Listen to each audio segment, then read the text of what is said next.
Assalamualaikum warahmatullahi wabarakatuh. Dan kali ini kami akan menjelaskan tentang kisah Nabi Ilyas alaihissalam. Nabi Ilyas adalah seorang nabi yang disebutkan dalam Al-Quran, dan jarang sekali orang-orang membahas tentang kisahnya. Menurut sebuah riwayat, kalau Nabi Ilyas ini memiliki postur badan 5 kali lebih tinggi dari Nabi Adam alaihissalam. Dikatakan bahwa tingginya Nabi Ilyas yaitu 150 meter. Maka benarkah riwayat tersebut? Nah sobat, mohon untuk menonton video ini sampai habis agar tidak terjadi kekeliruan dan salah paham. Untuk itu, di video kali ini kita akan membahas tentang kisah Nabi Allah Ilyas alaihissalam. Nabi Ilyas diperkirakan hidup pada tahun 910 sampai 850 sebelum Masehi. Al-Quran hanya sedikit saja mengisahkan tentang Nabi Ilyas, yaitu surat Al-An'am dan surat As-Saffat. Namun ada khilafah dari para ulama tentang siapakah sebenarnya Nabi Ilyas. Di dalam riwayat Ibnu Mas'ud adalah Nabi Idris, sedangkan menurut pendapat para ulama ahli tafsir mengatakan Ilyas bukanlah Idris. Ilyas adalah keturunan dari Nabi Harun bin Imran, yang tak lain Harun ini adalah kakak kandung Nabi Musa bin Imran. Jika kita melihat di dalam surat Al-An'am ayat 84 dan 85, di sana disimpulkan bahwa hanya ada 2 kemungkinan dari mana Ilyas berasal, yaitu dia merupakan keturunan Nuh, atau yang kedua, Ilyas adalah keturunan dari Ibrahim. Jika melihat dari silsilah Nabi Idris, Idris bukanlah keturunan Nuh, apalagi Ibrahim. Idris hidup dan diutus jauh sebelum kedua nabi tersebut. Jadi pendapat sebagian besar para ulama mengatakan Ilyas bukanlah Idris, tetapi beliau adalah keturunan dari Nabi Harun alaihissalam, nabi yang berasal dari kaum Bani Israel. Imam Ibnu Katsir telah meriwayatkan dalam bukunya tentang silsilah keluarga Nabi Ilyas, bermula dari kisah Nabi Harun yang merupakan leluhur dari Nabi Ilyas alaihissalam. Harun diangkat menjadi nabi oleh Allah Subhanahu wa taala pada masa Nabi Musa alaihissalam. Jadi setelah Musa diangkat menjadi nabi, Nabi Musa memohon kepada Allah Subhanahu wa taala untuk mengangkat Harun yang tak lain adalah kakak kandung Nabi Musa untuk menjadi nabi juga. Karena saat itu Nabi Musa butuh seorang juru bicara untuk bisa berdakwah pada kaum Bani Israel. Karena Musa dari kecil mengalami kesulitan untuk berbicara, maka diangkatlah Harun menjadi nabi untuk menemani dakwahnya Musa. Di dalam Al-Quran sendiri, Nabi Harun sering disebutkan berdampingan dengan kisah Nabi Musa alaihissalam. Nabi Harun memiliki kemampuan yang luar biasa dalam berbahasa dan merangkai kata-kata. Nabi Harun dinilai cocok untuk mendampingi Nabi Musa pada masa itu. Dan Nabi Ilyas ini berasal dari keturunan Nabi Harun. Nabi Ilyas diutus oleh Allah Subhanahu wa taala di daerah yang bernama Ba'labak, yang terletak di daerah barat Damaskus. Ba'labak ini adalah sebuah kota yang masyarakatnya menyembah patung. Patung-patung berhala yang mereka sembah itu bernama Ba'ri. Makanya kota mereka dinamai serupa dengan berhala yang mereka sembah menjadi kota Ba'labak. Dikisahkan Berhala Baal adalah sebuah patung yang terbuat dari emas dan ditempatkan di bukit-bukit yang tinggi. Ada pula ahli tafsir yang mengatakan bahwa sahnya Baal adalah seorang perempuan. Mereka dikatakan menyembah tokoh seorang perempuan di kota itu. Tapi pendapat yang lebih kuat adalah bahwa syahnya Baal adalah nama patung berhala yang disembah oleh kaum Nabi Ilyas. Setiap hari Nabi Ilyas mendakwahi kaum ini dan raja mereka supaya mereka bertauhid menyembah Allah kepada Allah Subhanahu wa taala. Tapi rupanya mereka tidak mau mengikuti ajaran Nabi Ilyas alaihissalam. Setelah bertahun-tahun mereka didakwahi, akhirnya mereka pun merasa jengkel dan risih kepada Nabi Ilyas alaihissalam. Mereka menganggap Ilyas hanyalah pengganggu dan sering mengancam mereka dengan azab-azab Allah. Suatu ketika, anak raja mengalami sakit yang tak kunjung sembuh. Raja pun berkata kepada Nabi Ilyas, "Hai Ilyas, menurutmu apa yang harus aku lakukan untuk anakku yang tengah sakit?" Kemudian Ilyas pun menjawab, "Tanyakanlah kepada berhala-berhala yang kalian sembah, siapa tahu mereka bisa membantu." Raja pun sangat kesal mendengar jawaban tersebut, hingga pada suatu hari raja dan rakyatnya bersekongkol untuk mengusir Ilyas dari negeri mereka. Ketika Nabi Ilyas mendatangi mereka untuk berdakwah, mereka melempari Nabi Ilyas dengan batu-batu. Nabi Ilyas tak pernah gentar dan takut untuk terus berdakwah kepada kaumnya supaya mereka tidak tertimpa azab dari Allah Subhanahu wa taala. Akhirnya pada suatu hari ketakutan Nabi Ilyas pun muncul karena diketahui bahwa syahnya ada kabar kalau masyarakat di negeri itu mau membunuh Nabi Ilyas. Pada akhirnya Nabi Ilyas pun pergi ke suatu tempat yang aman dan tinggal di sebuah gua selama pelarian itu. Setiap hari Allah Subhanahu wa taala memberikan bantuannya berupa burung gagak yang membawa makanan untuk sang nabi. Pada suatu hari bencana pun datang kepada negeri tersebut yang ditinggalkan oleh Nabi Ilyas alaihissalam. Ketika itu di negeri Ba'labak terjadi musim kemarau yang luar biasa. Dikisahkan musim kemarau itu terjadi selama 3 tahun berturut-turut. Tak ada hujan sama sekali yang turun, hingga tanah pun menjadi gersang dan cuaca menjadi luar biasa panas. Penduduk kota Ba'labak yang tidak sanggup bertahan akibat kemarau tersebut, mereka mati satu persatu karena tak ada makanan dan minuman. Para penduduk negeri itu beranggapan bahwa bencana ini merupakan bencana yang ditimpakan oleh berhala Baal karena Nabi Ilyas telah berdakwah di negeri mereka. Kemudian mereka pun bersama-sama pergi mencari Nabi Ilyas dan mereka ingin membunuh Nabi Ilyas supaya musibah di negerinya segera berakhir.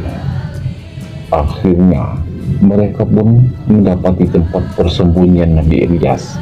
Tapi saat itu Nabi Ilyas pun telah melarikan diri karena beliau tahu saat itu ada segerombolan orang dari negeri Ba'labak yang hendak datang ke gua di mana Nabi Ilyas tinggal. Nabi Ilyas pun terpaksa lari dengan cara menyusuri sungai hingga sampailah Nabi Ilyas di sebuah rumah tua yang sangat kecil. Lalu Nabi Ilyas pun mengetuk pintu rumah itu dan mengucapkan salam. Pintu rumah itu dibuka oleh seorang wanita yang cukup tua. Kemudian Nabi Ilyas meminta izin kepada wanita itu untuk bersembunyi di dalam rumahnya. Wanita itu pun mengizinkan dan menyuruh Nabi Ilyas untuk masuk ke dalam rumahnya. Di dalam rumah tersebut ada anak laki-laki. Anggota keluarga itu sedang sakit parah. Karena merasa kasihan, Nabi Ilyas berdoa kepada Allah Subhanahu wa Ta'ala untuk mengangkat penyakit laki-laki itu. Tak lama, beberapa lama kemudian, atas izin dari Allah Subhanahu wa Ta'ala, anak itu pun sembuh dari sakitnya. Anak anggota keluarga yang sakit itu bernama Ilyasa. Setelah Ilyasa ini sembuh dan sakitnya, hari-hari diisi dengan belajar bersama dengan Nabi Ilyas.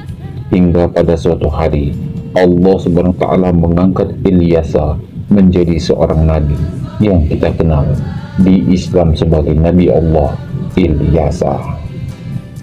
Jadi di sini ada dua nabi, yaitu Ilyas dan Ilyasa. Singkat cerita, Nabi Ilyas mengetahui kabar kalau Raja Zalim di negerinya telah meninggal. Nabi Ilyas dan Ilyasa pun mendatangi negeri Ba'labak dan keduanya mulai mendakwahi kembali masyarakat di negeri itu. Tapi saat itu rupanya musibah kemarau panjang negeri Ba'labak belum berakhir. Selama negeri itu ditinggalkan oleh Nabi Ilyas, sebagian besar masyarakat di negeri itu telah banyak meninggal dunia. Akhirnya Nabi Ilyas membuat suatu perjanjian kepada masyarakat, apabila mereka mau meninggalkan sesembahan dan bertaubat kepada Allah Subhanahu wa Ta'ala, maka Nabi Ilyas akan berdoa kepada Allah untuk mengakhiri azab di negeri tersebut, karena orang-orang telah berputus asa dan tak tahu lagi apa yang harus dilakukan. Dengan terpaksa mereka pun mengikuti saran dari Nabi Ilyas. Setelah itu mereka mulai menghancurkan berhala-berhala mereka, dan kemudian mereka semua bertaubat untuk kembali ke jalan yang benar. Setelah janji mereka sudah dijalankan, Nabi Ilyas pun berdoa meminta hujan kepada Allah Subhanahu wa Ta'ala. Tak lama setelah itu Allah Subhanahu wa Ta'ala mengabulkan doa dari Nabi Ilyas. Negeri itu pun diturunkan hujan dengan sangat deras, hingga berakhirlah penderitaan mereka karena azab kemarau tersebut.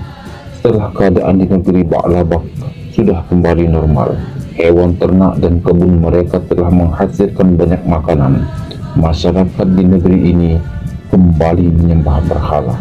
Artinya, ketika itu masyarakat di negeri Ba'labak ini kembali menyembah berhala. Mulailah masyarakat membuat patung-patung kembali di negeri itu menjadi negeri penyembah berhala lagi. Nabi Ilyas pun kembali berdoa kepada Allah Subhanahu wa Ta'ala untuk dibukakan kembali hati kaumnya. Namun akhirnya negeri itu dilanda kemarau lagi dan lebih parah daripada sebelumnya. Nabi Ilyas pun pergi meninggalkan kaum yang durhaka. Menurut suatu riwayat, tak lama Nabi Ilyas pergi, beliau pun wafat dengan cara diangkat oleh Allah Subhanahu wa Ta'ala ke langit.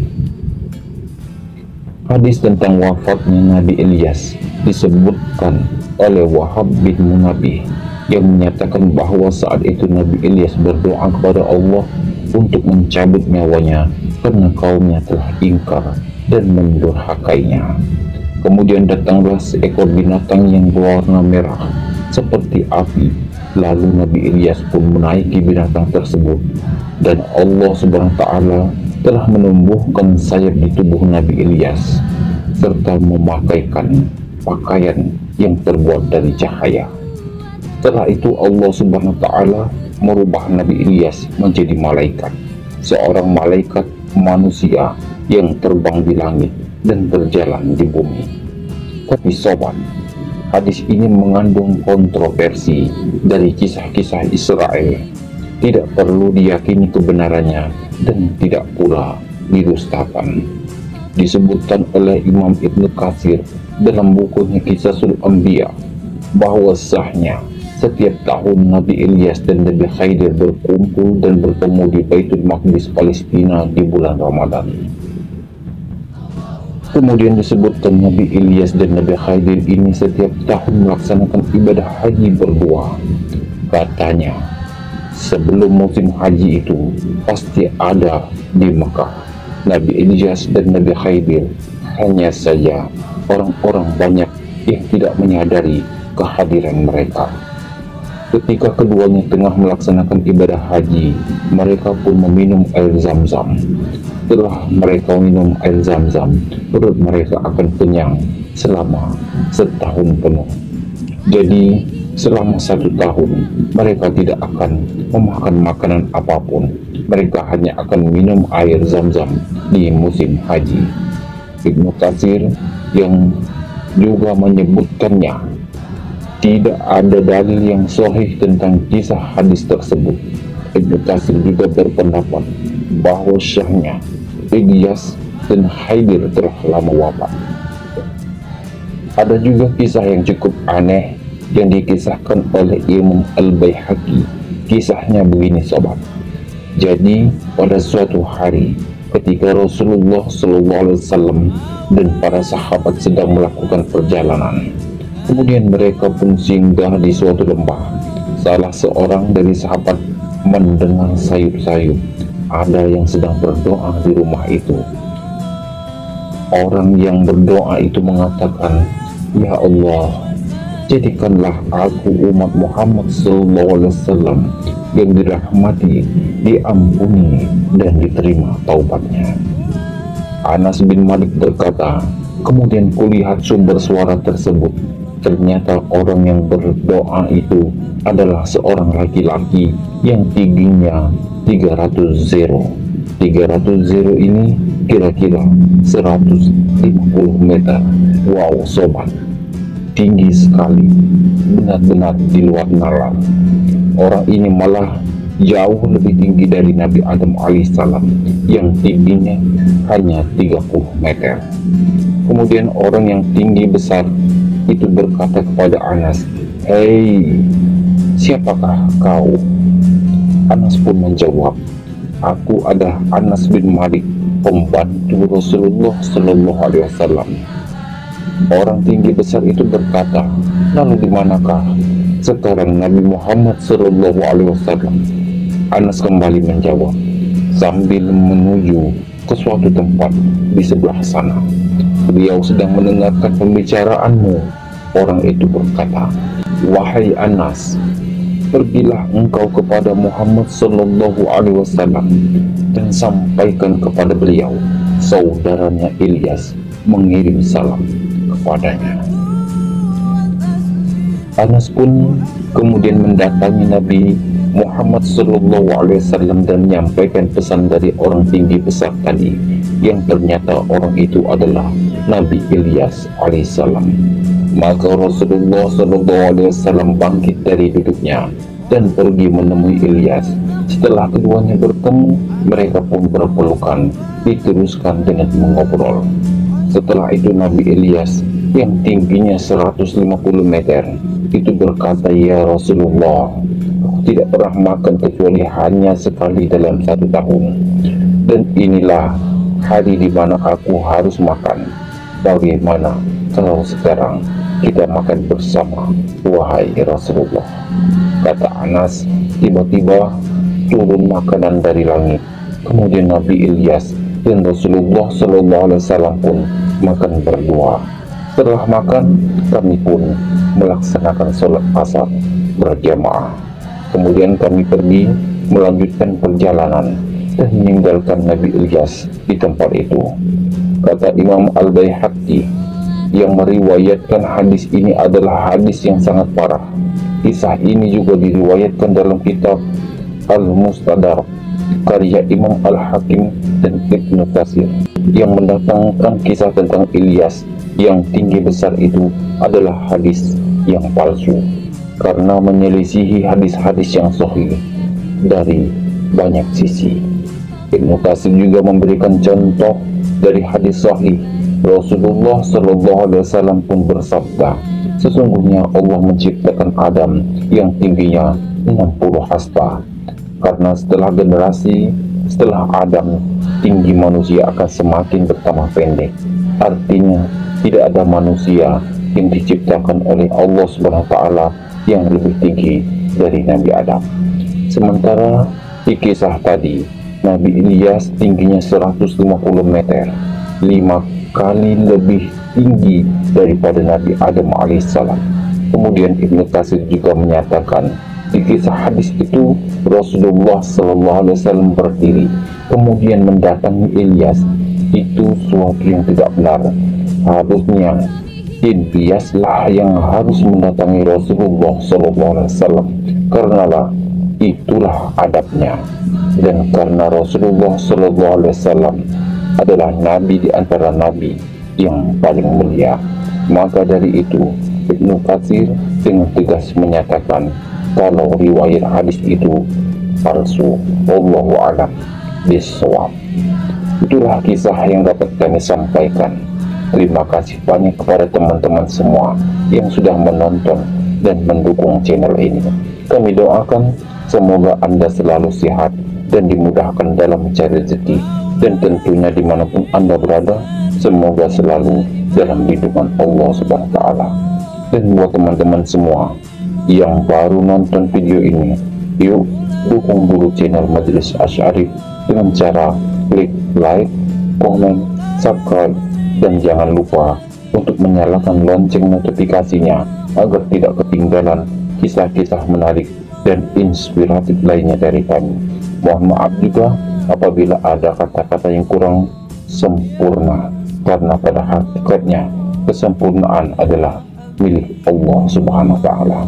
Dan jika ada mempunyai kritik, saran, sangat dipersilakan untuk menuliskan saran Anda di kolom komentar, karena saran Anda sangat membangun dan dapat meningkatkan Majelis Asy'arif dalam membuat video yang lebih baik lagi ke depannya.